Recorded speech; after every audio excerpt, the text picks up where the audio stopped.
Chers étudiants, S2, théorie générale des obligations et contrats, heureuse de vous rencontrer une autre fois.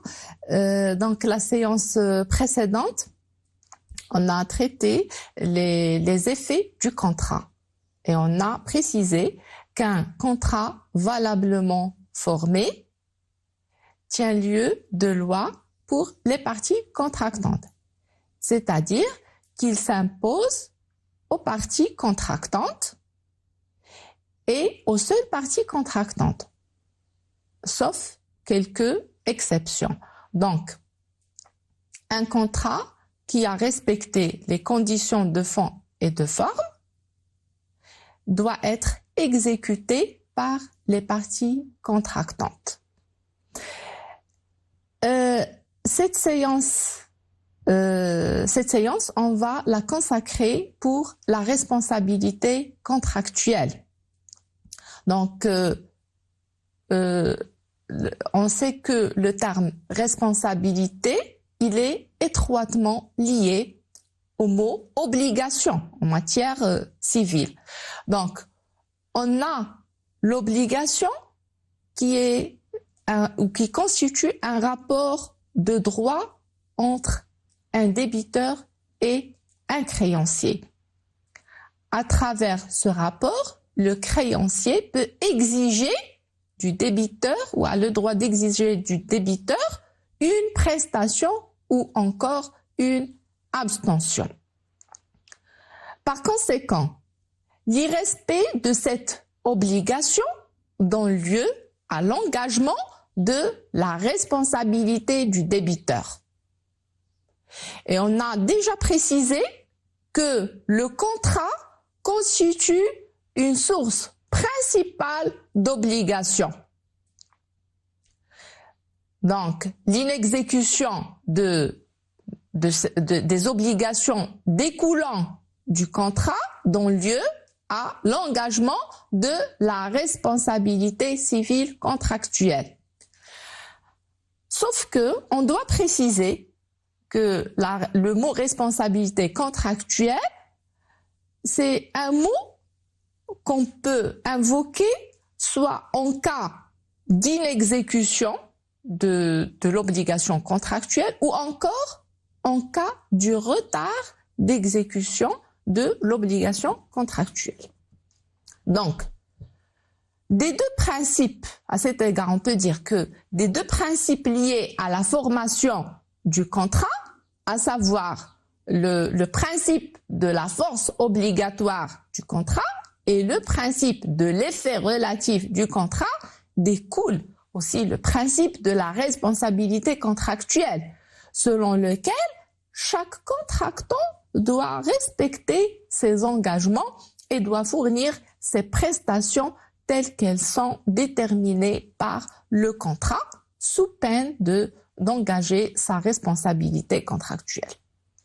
Donc, au niveau de la responsabilité contractuelle, on va toucher ou on va traiter plusieurs points, à savoir, en premier lieu, les cas d'engagement de la responsabilité contractuelle, c'est-à-dire à quel moment peut-on dire que le contractant ou le débiteur a engagé sa responsabilité contractuelle. Donc, ici, on peut signaler que la responsabilité contractuelle du débiteur est engagée dans deux cas précisés par l'article 263 du Dahir des obligations et contrats, à savoir l'inexécution de l'obligation ou son exécution tardive. Bien sûr, dans ce cadre, la responsabilité contractuelle donnera lieu à des dommages et intérêts. Lorsqu'on a ici la réalisation de l'un de ces deux cas qui donnent lieu à l'engagement de la responsabilité contractuelle, quel effet cette responsabilité peut-elle produire? Donc, d'ailleurs, l'article 259 du Dahir des obligations et contrats confère dans ce cadre droit au créancier de contraindre le débiteur à exécuter son obligation tant que l'exécution est possible.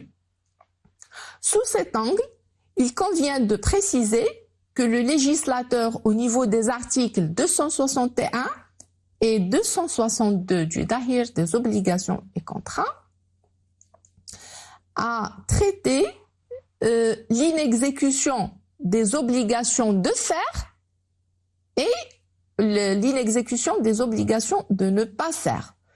Au niveau de ces deux catégories, obligation de faire, obligation de ne pas faire, leur inexécution donne lieu ou ne donne lieu qu'à des dommages et intérêts que la demeure du débiteur résulte de sa faute ou de son dol. Donc, on ne prend pas en considération si le débiteur a commis une faute ou encore il n'a pas exécuté son obligation suite à son dol.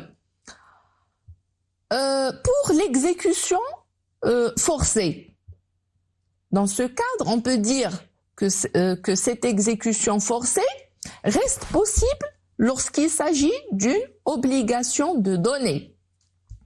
Bien sûr, comme on l'a déjà précisé au niveau des séances précédentes, l'obligation de donner, c'est-à-dire transférer un droit réel, c'est-à-dire un droit sur une chose. Et cette chose, elle peut être un corps certain ou encore une chose de genre. Et on a déjà précisé que la chose de genre, elle doit être individualisée, c'est-à-dire le moment de transfert de ce droit sur la chose ne s'effectue que lorsque la chose de genre a été individualisée.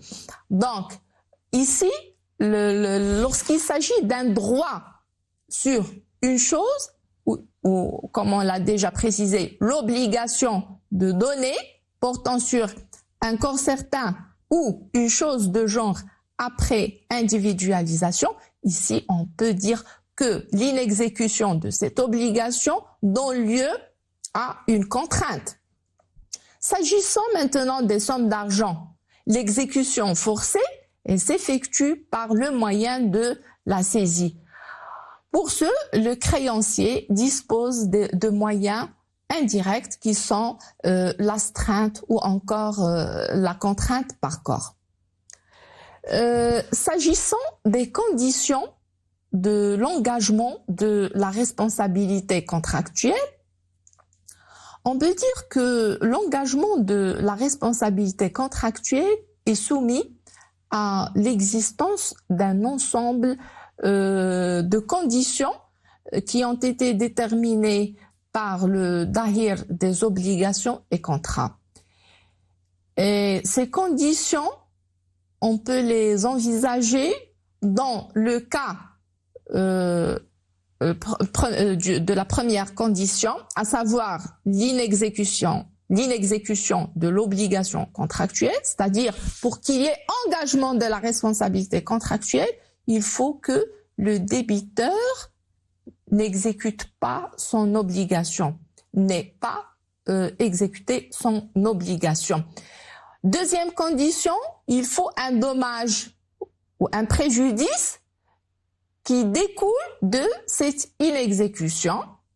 Aussi, il faut qu'il y ait un lien de liaison, il faut qu'il y ait une liaison entre le dommage et l'inexécution de l'obligation. Donc, il faut qu'il y ait un lien de causalité entre le dommage et l'inexécution de l'obligation. En premier lieu, on peut dire que l'engagement de la responsabilité contractuelle a lieu en cas d'inexécution de l'obligation. Et lorsqu'on parle de l'inexécution de l'obligation, cette obligation peut être soit une obligation de résultat ou encore une obligation de moyens. Dans ce cadre, l'engagement de la responsabilité contractuelle diffère selon ces deux cas, ou ces deux catégories d'obligations. S'il s'agit de l'inexécution d'une obligation de résultat, la responsabilité contractuelle est engagée du seul fait que le résultat ne soit pas réalisé. Donc, et on a déjà précisé et on a déjà donné une définition à l'obligation de résultat. Donc, dans ce cadre, le débiteur ne peut s'en désengager qu'en prouvant que l'inexécution est due à une cause étrangère.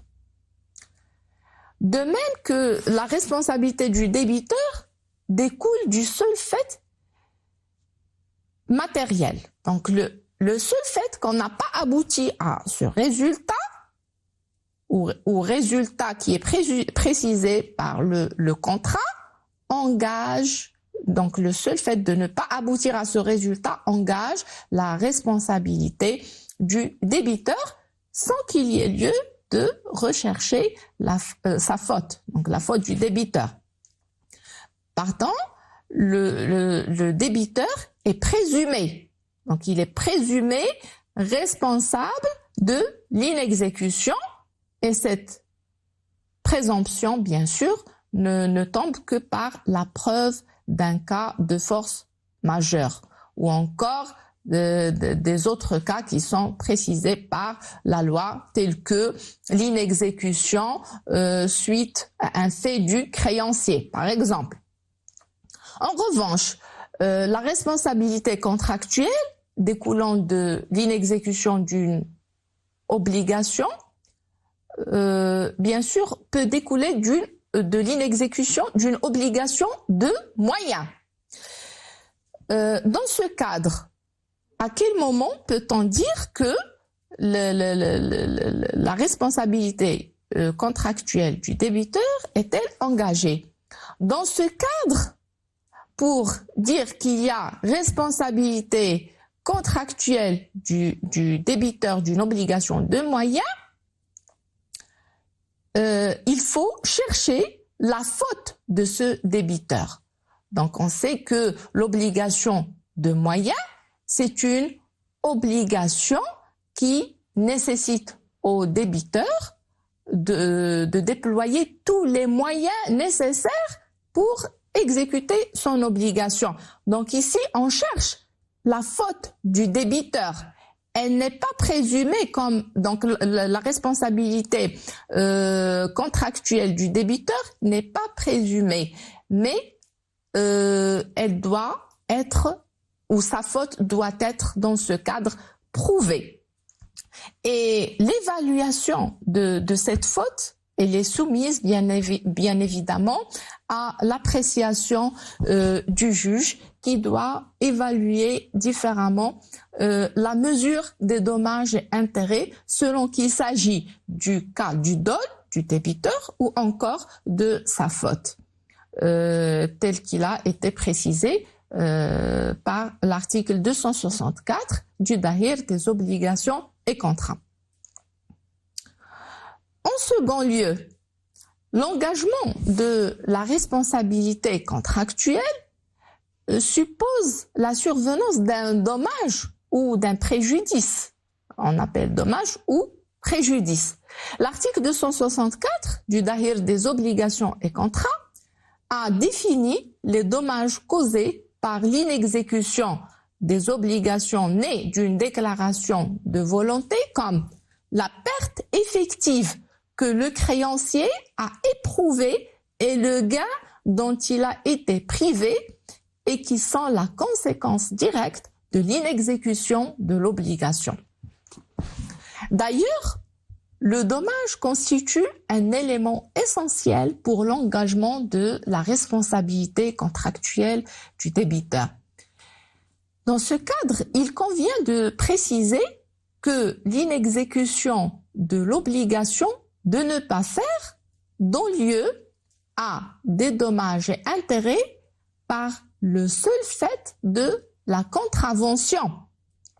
Donc, on a parlé déjà de l'obligation de faire. Donc, l'obligation de faire qui nécessite du débiteur qu'il exécute une prestation. Donc, le non-aboutissement à la réalisation de cette prestation engagera sa responsabilité contractuelle. Pour l'obligation de ne pas faire, on précise ici que la responsabilité contractuelle est engagée par le seul fait de contravention. Donc, dans ce cadre, on peut signaler que la Cour de cassation a considéré que, par exemple, l'irrespect du salarié à son engagement de non-concurrence contenu dans le contrat de travail donnera lieu à la réparation conformément aux articles 262 et 263 du Dahir des obligations et contrats. En fait, le dommage peut résulter d'une inexécution totale ou une inexécution partielle du contrat. Aussi, le dommage, il peut résulter aussi d'une inexécution défectueuse ou encore tardive. Donc, par ailleurs, les parties contractantes peuvent convenir, par exemple, des dommages et intérêts dus en raison du préjudice engendré par l'inexécution de l'obligation ou encore en raison du retard apporté à cette exécution. Donc, si les parties ont déjà déterminé le montant des dommages et intérêts au niveau de leur contrat, bien évidemment, le montant des dommages et intérêts convenus ou auxquels les parties ont convenu doit être apprécié par le juge. Donc, on a ici l'appréciation du montant des dommages et intérêts par le juge en déployant son pouvoir discrétionnaire à ce niveau-là, qui lui permet soit d'augmenter le montant des dommages et intérêts convenus, si par exemple il estime qu'il n'est pas convenable à la situation réalisée ou qui a lieu. En troisième lieu, la responsabilité contractuelle ne peut être engagée que si les dommages subis par le créancier sont la conséquence directe de l'inexécution de l'obligation. C'est-à-dire, il faut qu'il y ait un lien de causalité entre l'inexécution de l'obligation et le dommage réalisé. Dans ce cadre, on peut parler d'un engagement de la responsabilité contractuelle du débiteur.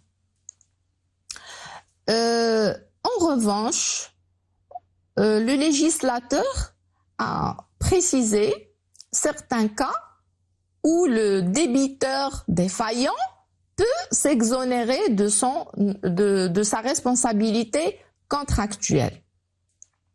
Dans ce cadre, on peut dire que l'engagement de la responsabilité contractuelle du débiteur n'est pas absolu, car l'inexécution peut être non imputable au débiteur et elle peut résulter notamment des causes étrangères exonératoire de la responsabilité et aussi de la théorie des risques propres au contrat synalagmatique. Donc, par exemple, si le débiteur justifie que l'inexécution